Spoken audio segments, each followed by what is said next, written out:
So if you remember, in the last class we had covered verse number 38. We have just completed that. We will read that verse again. Dhumena priyate vahin yatha darsho manena cha yathot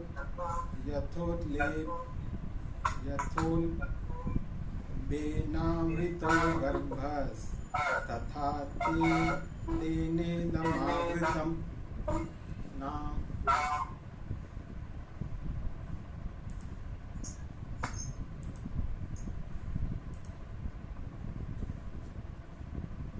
So, audio not clear, Ji. கேட்க மாட்டேங்குதா? குட்டி விட்டு கேட்குது G, braking இருக்கு. Oh. Now it's all right. Okay. So, the 30th verse which we saw in the last class gave an example how desire covers knowledge. So, 3 examples were given. The first is fire covered by smoke. The second is a mirror covered with dust.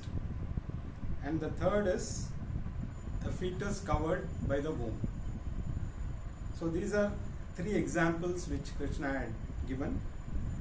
The first one, so each one has got different difficulties. The first one, the fire covered by smoke, is relatively easy to get over. You can just fan the fire properly so that the smoke goes away. The second one is a mirror covered with dust. So you can clean the mirror. If the dust is deep, you have to put in a little more effort, probably spray some water, scrub it nicely. And the third type, it takes time, as it takes for a fetus to come out of the womb. It takes time. Similarly, some desires have to be, you have to wait for them to get over. So you cannot wish them away. It takes a lot of effort and it takes time. So now let us move on to the next verse where Krishna is continuing on the same subject. Avritam jnanametena jnanino nitya vairina kama rupena kaunteya dushpurena nalena cha. So here Krishna is saying desire, again continuing on the topic of desire. It is like a fire, anala. So even in Tamil, I think we use the word anal. So anala means something which cannot be satisfied. A fire is, it consumes everything. Whatever you offer into it, it just consumes. Irrespective of where it is. If it is, it will consume the place also where it is originating. It may, if it originates in a house, it can destroy the house completely. The more you offer into it, the more it will become stronger. So fire is something which consumes everything that you offer into it. So it is unsatisfiable. So that is why it is called anala. Anala means something which cannot be satisfied. So desires are also like that. There is no limit to our desires. So somebody may say, I need to make 1,000 rupees. If I get 1,000 rupees, I will be satisfied. Once he makes 1,000, he will say, if I had 10,000, it will be better. So the desire becomes 10 times. And it goes on and on. Similarly, somebody was happy with a cycle. The next desire is, everybody is going on a scooter. I am pedaling. my legs are aching, so it would be nice if I have a scooter. So the desire you fulfill, you get a scooter, but after getting a scooter, you look at people traveling in cars, you feel, oh, it's so comfortable, there is AC, you don't have the risk of falling, so it will be better if I have a car. So you satisfy that desire. Now even in the car you have, you begin with a Maruti 800 or something. That in those days that was considered a great thing if you have a Maruti 800. Now if you go in a Maruti 800, they will look, oh, this fellow from where he has come, because people are traveling in Benz and Rolls Royce, and so the desire is never satisfied. And we always, even unfulfilled desires can give a lot of problems. For example, in those days exhibitions, we used to visit all these exhibitions. They hold these exhibitions and a lot of stalls. You have this giant wheel and all that, and they have this system of lucky dip. So every day they will announce a prize, and all the tickets they will put in one box, and whichever first prize there will be some gift. So it seems one fellow got lucky. He got a cycle as a gift, and he was so thrilled. So he went and told everyone, see, I was so lucky I got a gift. Next day he was looking very down. So what happened? You were so happy yesterday. No. The next day the gift was a scooter. So I wish I had got the gift on the next day. So his happiness disappeared in one day. See, he forgot that he was lucky enough to get a cycle, and instead of enjoying that, he is sad that he could not get a non-existent scooter. It is not that the next day he would have got the prize, even if he had gone on the next day, and maybe the day after that it could be a car. So that is how desire works on you. It is unsatisfiable. So it is very, same as fire. The more you feed into it, the more it will destroy. So the desires, there is no end.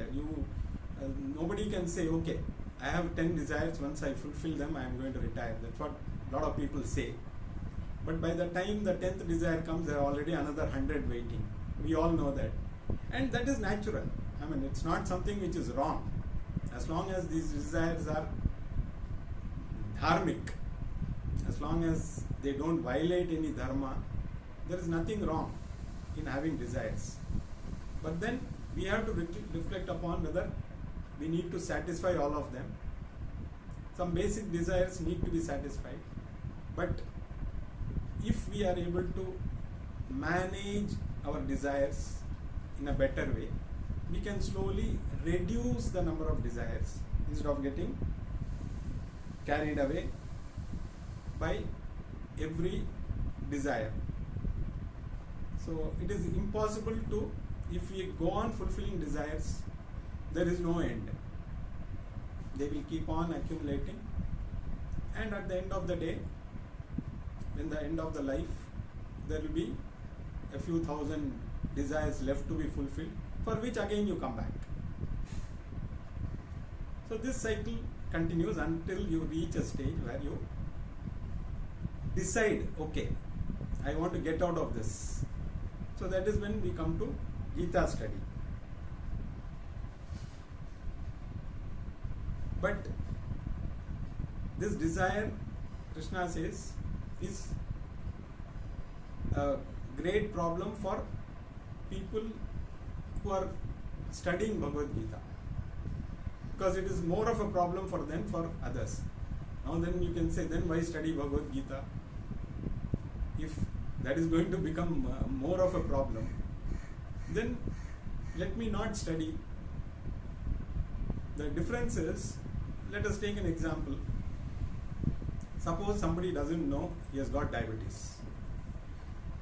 He keeps on eating sweets, enjoys himself, loves to have every type of sweet. enjoys. Then till he is unaware that he has got diabetes, he enjoys. Now suddenly he discovers he has got a few problems. Recently I just got to know some very close people. Their parts of their body had to be amputated because they could not control diabetes. So people go on consuming until you start realizing that you have a problem. Then what happens? Then you start taking medication. And as you start taking medication, you are still craving for sweets. It is not that by taking medicine you will not have craving for having sweets. You start, okay, let me have just one piece, one bit. But it is always, there is a guilt in your mind. Always there is a guilty feeling, oh, if I have this, will it shoot my sugar level up? Will there be any problem? So always there is a guilt. For a person who is ignorant, there is no guilt. But he pays later. Similarly, the person who is not worried about moksha, for him there is no problem. He can go on fulfilling his desires and enjoy the consequences, the good and the bad that comes with it.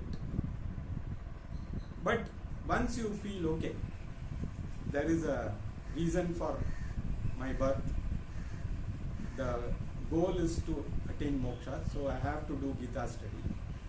Now having started Gita study, you realize that these desires are becoming a stumbling block. So you start getting slowly that guilt feeling. So either you be completely unaware, like they say ignorance is bliss, or you have complete knowledge. But initially this will be a deterrent, because definitely when we start understanding, these desires will become a hindrance, because they cloud our discriminative power and prevent us from understanding. So what is called as viveka, the discriminative power. Initially the discriminative power is to discriminate between what is dharma and adharma. So that is the initial stage where you need. So that is karma yoga time, because there are two ways, the two steps. First is do karma yoga, purify the mind, and then go to jnana yoga and attain moksha. So this is the two-step this thing. So in the first stage, you need to have the discrimination between dharma and adharma. We should be very clear in discriminating between these two, because if you are confused between dharma and adharma, then we will not progress. So once you are very clear, you are carrying out your karma yoga, keeping dharma in mind, you move forward, and the next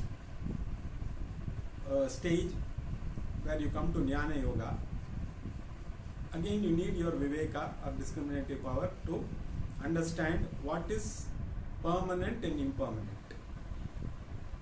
because ultimately there is only one thing which is permanent, that is you.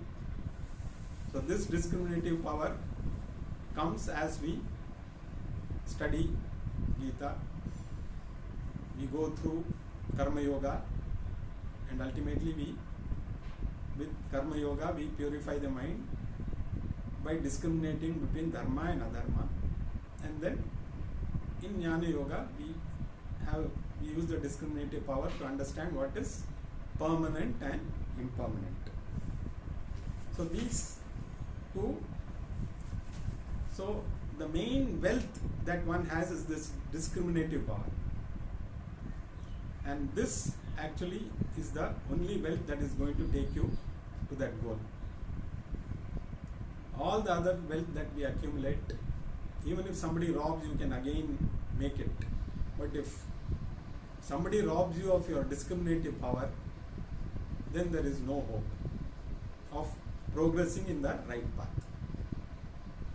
So discriminative power is the best wealth that you can have, and the one which robs this is desire. So desire is the robber who robs your discriminative power. It overpowers your discriminative power so that you don't think in the right way. Your objective is to somehow attain your desire. Same thing what happened to Duryodhana, as we have seen before also. He was having all kinds of knowledge, but he knew what is dharma, what is adharma. Very clearly he knew. But his desire for power was so overpowering that it completely clouded his thinking. His viveka was completely covered. So in Mahabharata itself we have examples how desire can completely cloud, because all these people, even Ravana, if you go back to Ramayana, he was supposed to be one of the greatest scholars. There's nothing that he did not know. But again, his desire was so intense that all that knowledge was covered by his desire to again do something which he should not do. So all these examples are there because in our Puranas itself, Itihasa itself, all these are given as examples. We can, if we study Mahabharata, we can know how each character, what is the reason behind each character, the psychology behind each character. So if we understand Ramayana and Mahabharata, the more, initially we may read it as a story, but later if we really go into it and try and understand the reasons behind each of the characters, why they behave in a particular way, we will get a lot of insights into how human psychology works and how we should align ourselves in a particular way.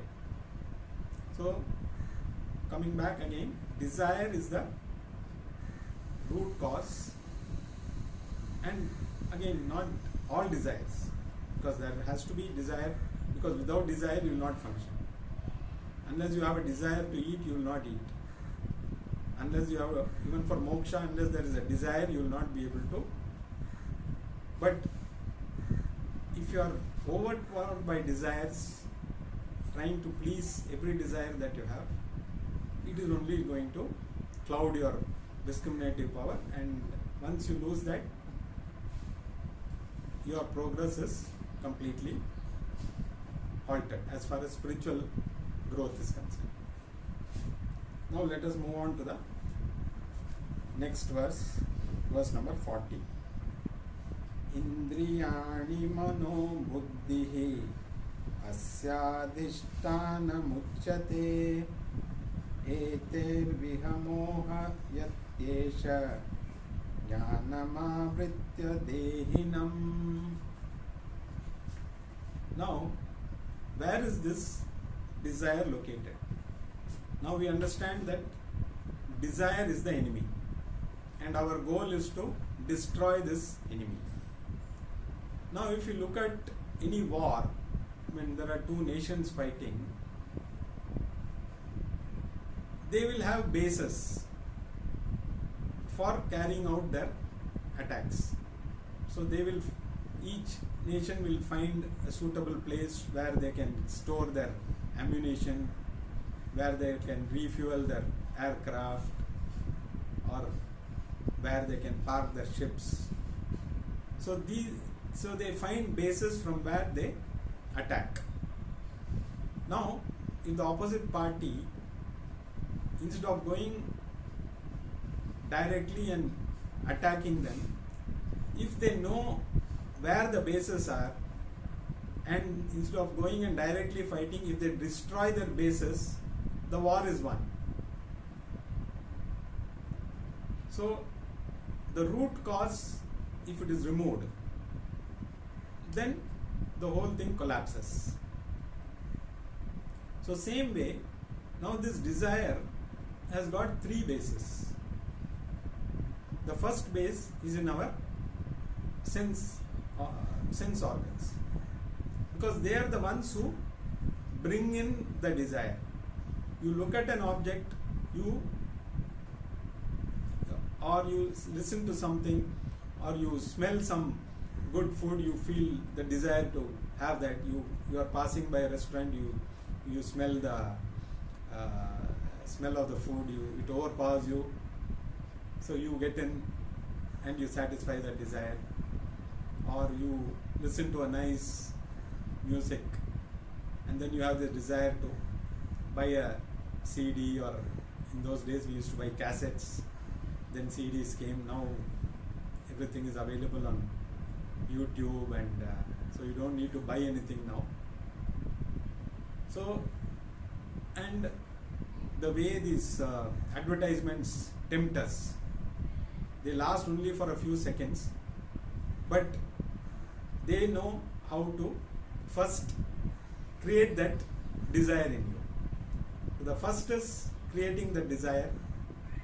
So they will use all methods. They will use very prominent stars, film stars, or sports persons, because then only people will look at that advertisement. That person may or may not use that product at all. He may not even look at that object in his, like you have somebody, some Shah Rukh Khan or somebody selling a car. He used to come for this I-10 or I-20 ad. I don't think he will have even sat inside one of those cars. But the idea is, when you look at an actor, you see, okay, what is he, why is he in that? Then that product is shown. So the first base is our sense objects, our sense organs. So they are, because they are the ones who bring in the information. Their job is to bring in to introduce the sense objects to us. Then what happens? The second base is the mind. Now, if we just ignore that ad, there's nothing else to go further. But you look at a car, you feel, okay, it will be nice if I own this car. Okay, sometimes it will be nice, okay, you let it go at that time. Then the mind starts, what can I do to own this car? So slowly the mind starts working. Now, how much does it cost? How does it, you go for a test drive, they will tempt you with further offers. If you buy before March 31st, you will get 10% discount. It will come with all these accessories. So the mind is constantly working. So once the sense objects have done their job, the mind takes over. And slowly you start, the mind starts processing that, and you feel, okay, I should have this. And it can go to an extent where you start feeling, oh, without this, I cannot live. How will I survive without this object? It could be a person, it could be an object. So the more you allow the mind to reflect upon that, whatever the sense organs have brought in, the more it creates that desire. So this is the second base. Now, What is the third base? The third base is the intellect. Because the third base is your deciding factor. You weigh the pros and cons and then you take a decision.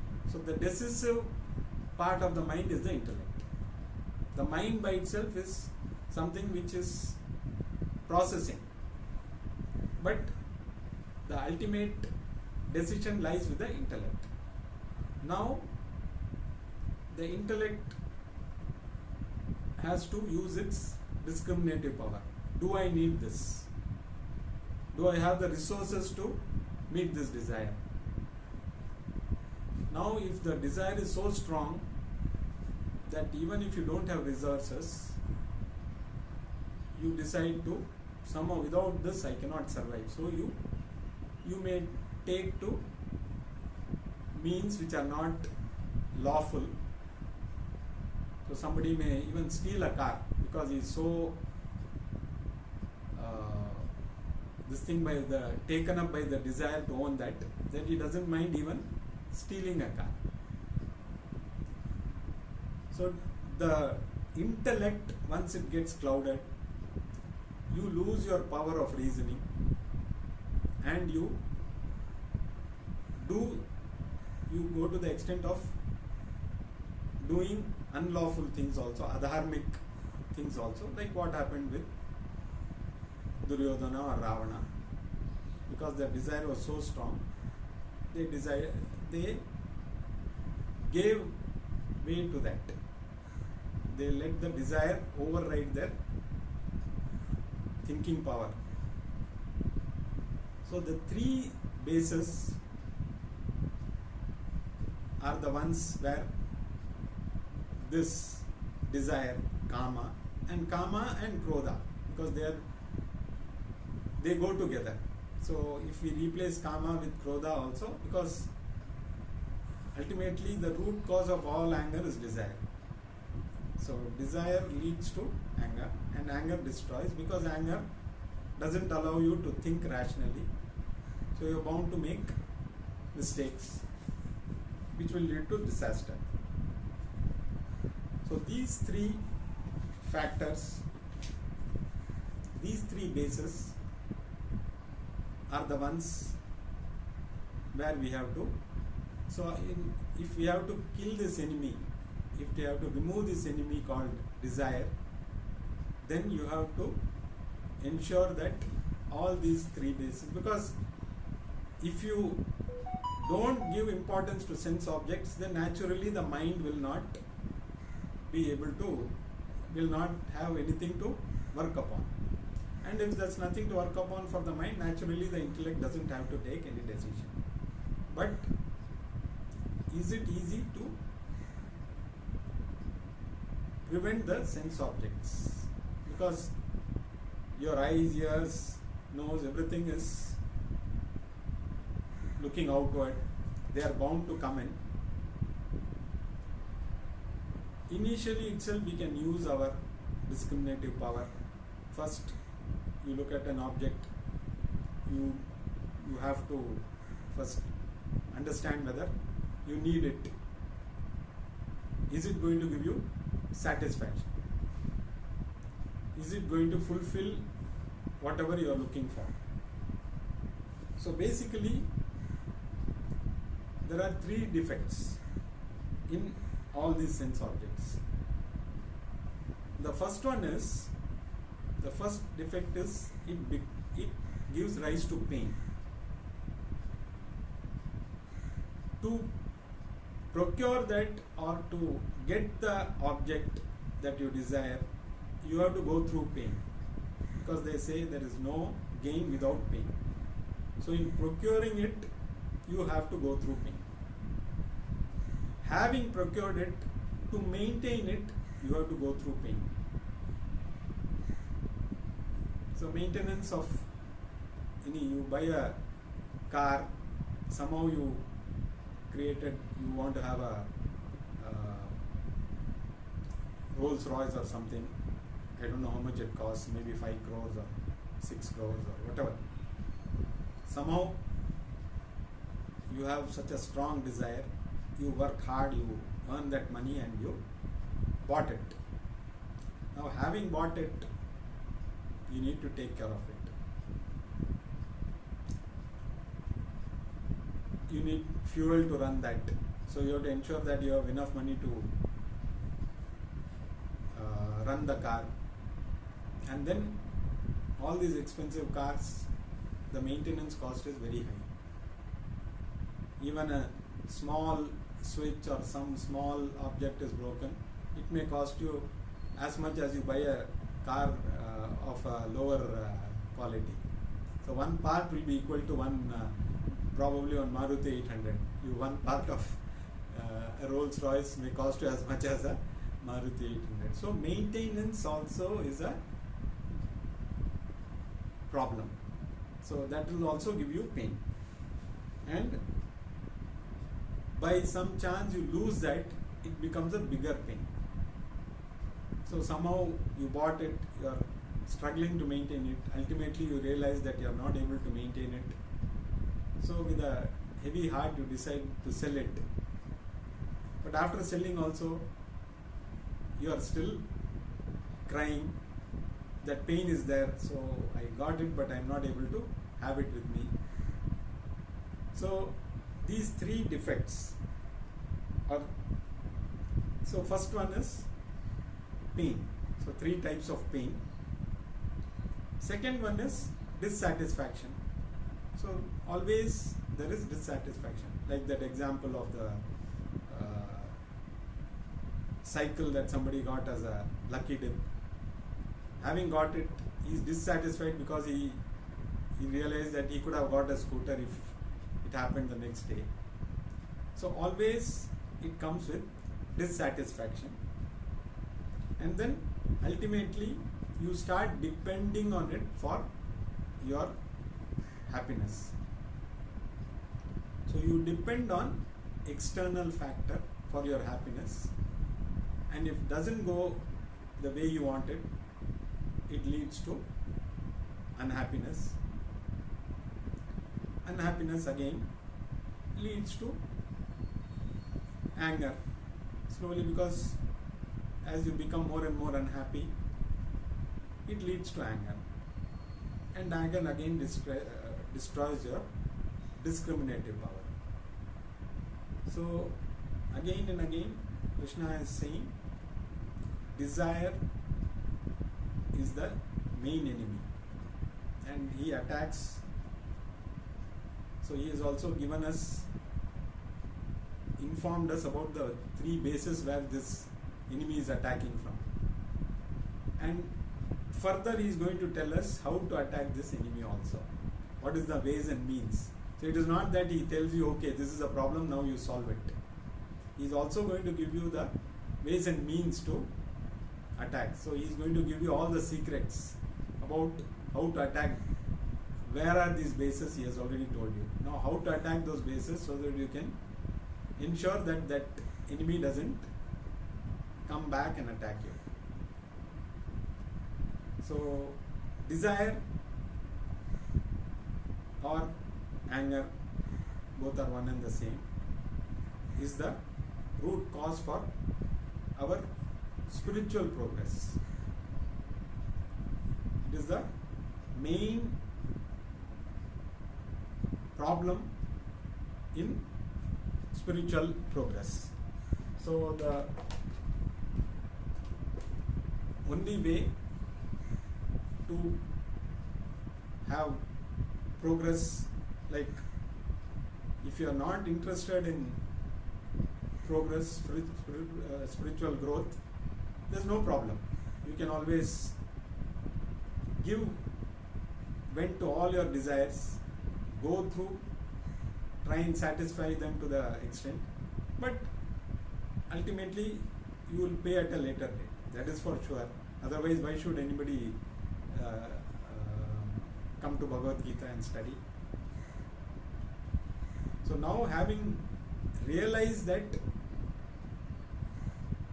though you need to pay for those desires at a later date, now we are trying to understand how we can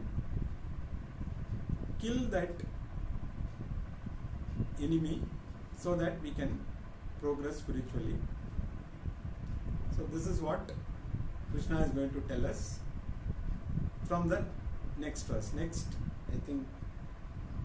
3 verses he is going to tell us the ways and means to overcome or destroy this enemy called Kama. So, because there are 3 more verses in this chapter, Karma Yoga. So, last 3 verses will be, so having given us the obstacles to our growth, he is also going to tell us how to remove those obstacles. So, we will continue in the next class.